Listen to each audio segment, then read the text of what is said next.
What is up? What is going on, everybody? I am back with the Mariners post-game show.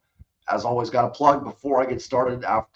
Before I start breaking down this awesome win, please hit that like button and the subscribe button. The like button just lets people know that you're enjoying this video and others may enjoy it as well. And I'm on the road to 2,000 subs, so if you guys can help me out, I appreciate all the new subscribers and everybody that has subbed. Thank you very much. Keep it going. If you're just someone that casually watches, hit that sub button for me. Mariners beat the Red Sox 6-3. They win the series, importantly. That's now, I think, 7 out of 9 series this team's won. Really felt like a must-win game, and they pulled it out. So many good things to talk about in this game. The fact that this team rallied, this looked like just the prototypical Mariners loss. It reminded me a lot of that Nationals game when Logan was on the hill on, I think, a Wednesday afternoon. And they got down early and just never rebounded from it. And the offense shut down, and they lost that game, and it was depressing. It was upsetting. Today kind of felt like that was going to be this game, and then it wasn't. They rallied. They stuck with it. The pitching kept the Red Sox at 3. The offense rallied. Cal turned a great at-bat. That at-bat was great that he homered in before the home run. He had worked the pitch count. I think it was the 10th or 11th pitch at-bat. They finished it off. Early in the year, they weren't finishing those off. In the 7th inning, those rallies were just dying. You know what I mean? They weren't. Cade Marlowe wasn't getting that hit. Not Cade Marlowe specifically, but whoever came up in that spot just was not getting that hit. They got it today. They added on. They didn't get that first and third, nobody out, and then just squandered it. And listen, yeah, one of the runs scored on a kind of a weird play where Julio hit a grounder, and who knows what Devers and Chang were doing there running into each other. It doesn't matter. It wasn't the prettiest rally ever. Nope. No more pictures on the scorecard for this team. They just need to find a way to get wins, and they did it. We'll see what ends up happening later today with the Yankees, the Jays. The Angels have already lost. Texas, I think Houston won, and we'll see what Texas does later today. But absolutely huge win, and Boston loses, obviously. So you gain ground on the Red Sox as well. A huge series win. It would have felt very deflating to lose this series, especially after yesterday, when I think a lot of people were very upset that this team didn't do a whole heck of a lot.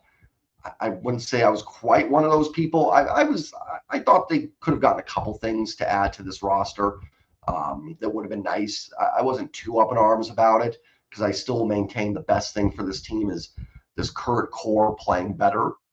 We're starting to see it, regardless of who you add at the deadline. It's not going to matter unless those guys play better. But some fans rightfully frustrated, and this team has responded since the Seawall trade, since all that, with a huge, huge series win. So let's dive into the pitching a little bit and the hitting, and then I'll talk about some other things, and we'll get out of here for the day. First, we'll start with the pitching. Apologize, looking over here, just got the box score up here. I thought Logan Gilbert was fine. I thought he was good today. 6 innings, 5 hits, 3 runs, 3 earned, 3 walks, 5 Ks. Not just saying that because the team rallied. I even thought at 3-0 that Logan was fine. Was he dominant? No. Was he great? No. I'd say he was all right. The home run Duran hit was a decent pitch. It was an 0-2 splitter. Probably could have been a little bit more in the dirt, but it was not an awful pitch that just hung over the middle of the plate. Duran, good hitter, went down and got it. The third run scored after the Red Sox had first and third, nobody out. Logan almost wiggled out of it, and Yoshida had an infield hit. Other than that, I thought Logan did everything just fine. He had a good amount of whiffs today. I thought Logan pitched well. I thought the bullpen was fantastic. Brash, 100% back. Not that there's been any doubt. He's been back for about a month and a half now, but absolutely needed now with Seawall not in there, a dominant Matt Brash. They got it. Gabe Spires really stepped up his game in the last few weeks. He's gone from serviceable, decent lefty to dominating lefties. He just couldn't quite finish Devers there. Hopefully he's okay. They had a little mound visit after the 3-2 or before the 3-2 pitch to Devers. Hopefully everything's okay, and it was just something precautionary. Topa got his ground ball, got Duvall, and then Munoz locks down his third save of the year with a couple strikeouts. So good to see dominant Brash, dominant Munoz, dominant Spire, and Topa did what you need Topa to do. Got that out. You know what I mean? I don't need Justin Topa to be dominant. I just need him to be a serviceable back-end pitcher, and that's what he did today. Offensively, a great game. I'll tell you this, the offense has really, really come around, especially in July now into early August. This is the offense I thought we could see all year. Do I think it's a top 5 offense? Not necessarily, but it's a serviceable, it's a really good offense mixed with really good pitching, and that's a good recipe for wins. JP was 0 for 3 with a walk. Julio 1 for 4 with an RBI. Questionable whether that should have been a hit or not. Even if the Red Sox did field that, I think Julio would have beaten it out. I think they would have gotten the out at second, but I think that RBI still would have scored. Either way, Gino 3 for 4 with an RBI. Talk about somebody that is heated up, that this team is absolutely needed to be hot, and that's Eugenio Suarez. I've talked about him a lot, and he's starting to play. We're seeing the Gino of last year starting to come back. Cal 1 for 4 with 2 home run, with 2 RBIs on the 2-run home run, 3 home runs in the series for Cal. He's heating up. We're getting last year's Cal Raleigh back. Teo 1 for 4. Canzone was 0 for 3, but his walk started that rally in the 7th inning. Listen, it was 4 pitches, not even really close, but he did a good job laying off him and got it started. Walks start rallies. And Canzone has shown a good patient eye at the plate. Good job, started the rally and got it done. How about Tom Murphy, 3 for 4? 3 hard hit singles. Extend Tom Murphy now. I want Tom Murphy back on this team next year. Extend Tom Murphy and get him more at-bats. They've been doing it. Scott has been getting Tom way more at-bats. Him and Cal kind of switching off DH and catching. I almost wonder if in September you want to bring up a third catcher to get Murphy more at-bats. Even if it's somebody bad, even if it's Cooper Hummel, I don't really care. Just somebody, because that's kind of the problem is you can't do it all the time, because if you DH one of them, you lose the catcher if they go in to catch, because you lose the DH. Since they don't lose the catcher, they lose the DH. So it's tough when your backup catcher is kind of one of your better hitters. It's tough to DH them at times. So I honestly wonder if a third catcher, I miss the 40-man roster call-ups. Now it's only 20, you have 26, now it's only 28. I miss when it was 40 because you could easily add a third catcher to this, and teams would do that all the time. So that kind of stinks. I wish they were able to do that. Dylan Moore is 0 for 2. How about Cade Marlowe? Big pinch hit RBI. Didn't necessarily love pinch hitting Marlowe there in real time. It was, who was it for the Schreiber for the Red Sox was in. He struggled. And he was going to be, it was either let Dylan Moore bat against the righty or pinch hit Marlowe, and they went to the lefty Blyer. Now, neither one is, was solid. Neither one pitched that well. But I think I might have actually let Dylan Moore hit, but what do I know? And it turned out to be the right decision. Cade Marlowe came in and got the big hit. And that was the big one for me, because we've seen this team get first and second, nobody out, and waste opportunities and not come through. They did it a bunch of times in this game. So when Cade Marlowe got that hit, it felt good. And they kept the rally going. I don't know if did I say this already. It's my second time trying to record the video, so I don't know if I already said this, but they just didn't score and tie the game. And then JP pops out. JP did strike out, and then Julio strikes out, and then they end up with just the tying run. They added on. Was it pretty? No, not necessarily. But you get Julio with a steal of home. You get the Julio kind of infield hit. How else did they score there? Gino with a base knock, and then, like I said, the double steal with Julio stealing home. And you added on enough where it was much less stressful for this bullpen. So the team is 2-1 since the Paul Sewald deal. And there's a reason I didn't go nuts when this team didn't do a whole lot of the trade deadline. There's a reason I defended the Paul Sewald trade. There's a reason in my trade recap video yesterday I wasn't going off the rails like some accounts were.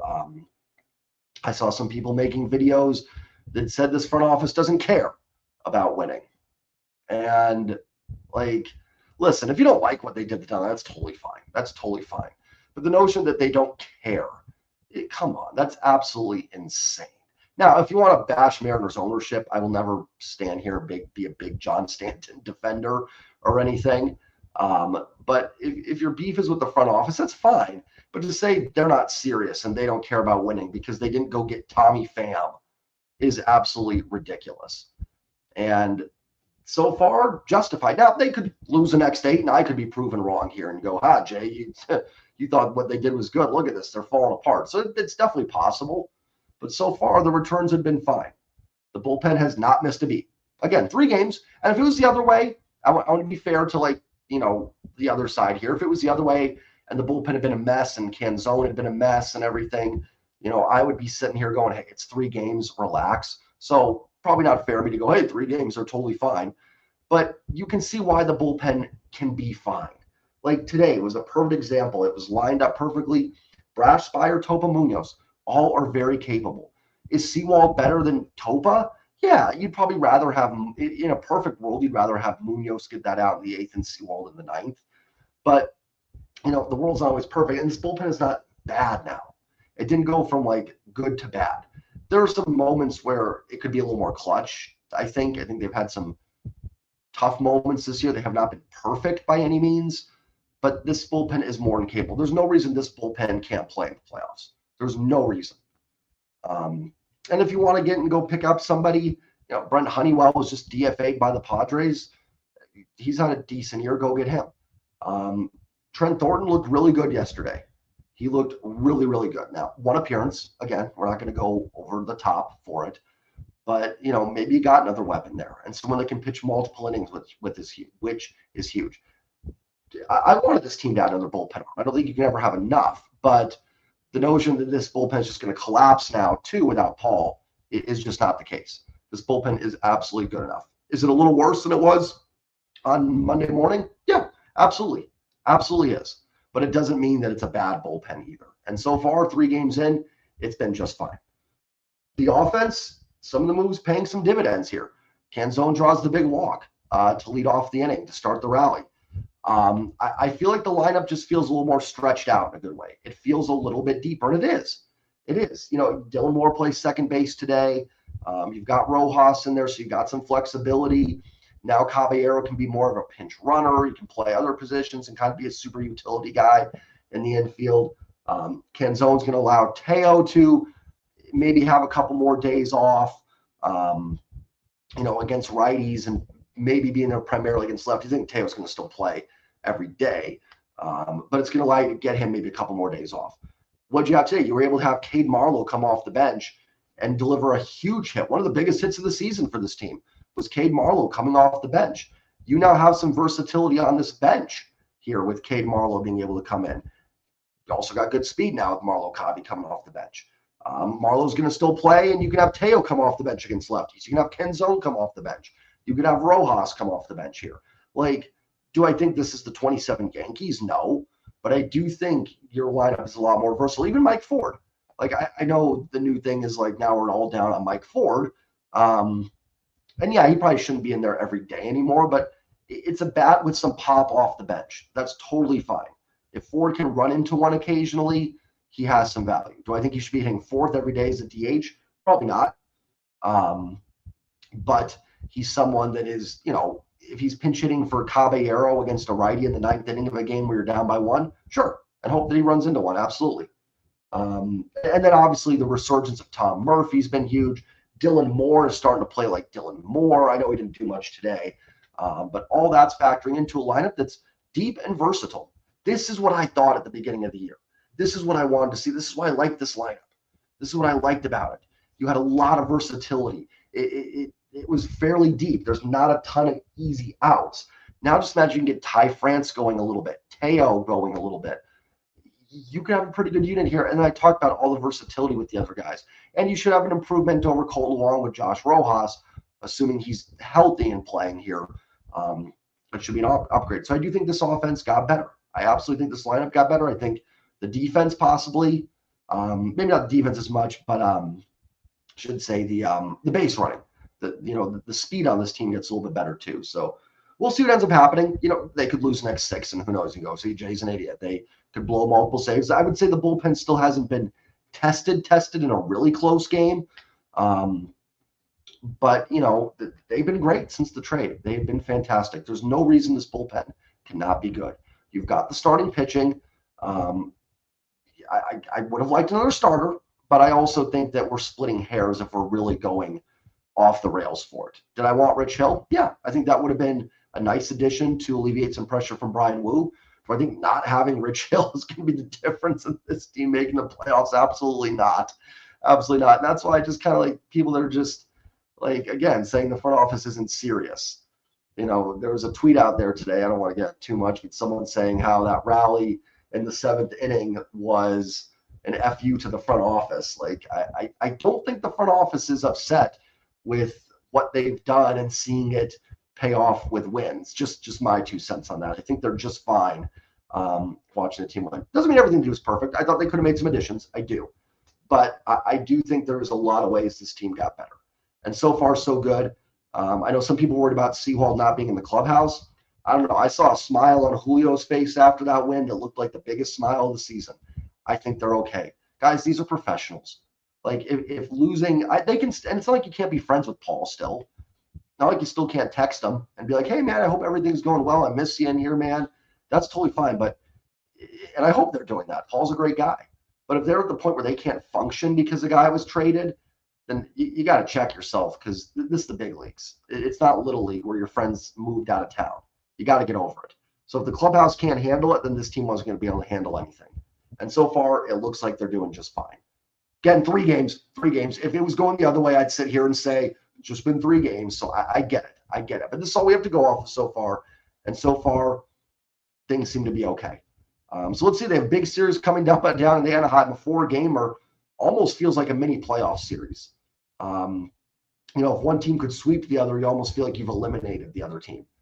3 out of 4 would feel like an elimination for probably the loser. Probably not fully eliminated, but definitely feel like you'd have the upper hand. A split, we're probably still saying whatever, So let's see.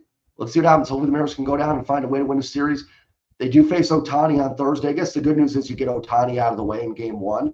So if you can find a way to beat Shohei Ohtani, you're in great position the rest of that series. So let's see what happens.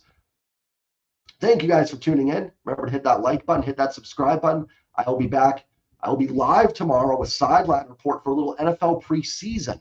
So I will not be live for the Mariners game tomorrow. I will have my Mariners post game, but I'll be live doing a little NFL action tomorrow evening. So just kind of a test. We want to do some NFL streams. So just going to test it out and see how we do. So tune into that. I think that's at 5. So that'll be before the Mariners game, which I believe is at 7.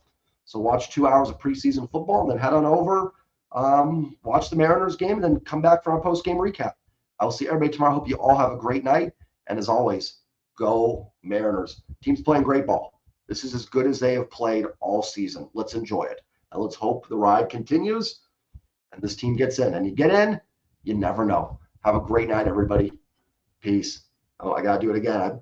I can't just hit my button. I got to end the recording. So this is another awkward one. Have a great night, everybody. Again, take care.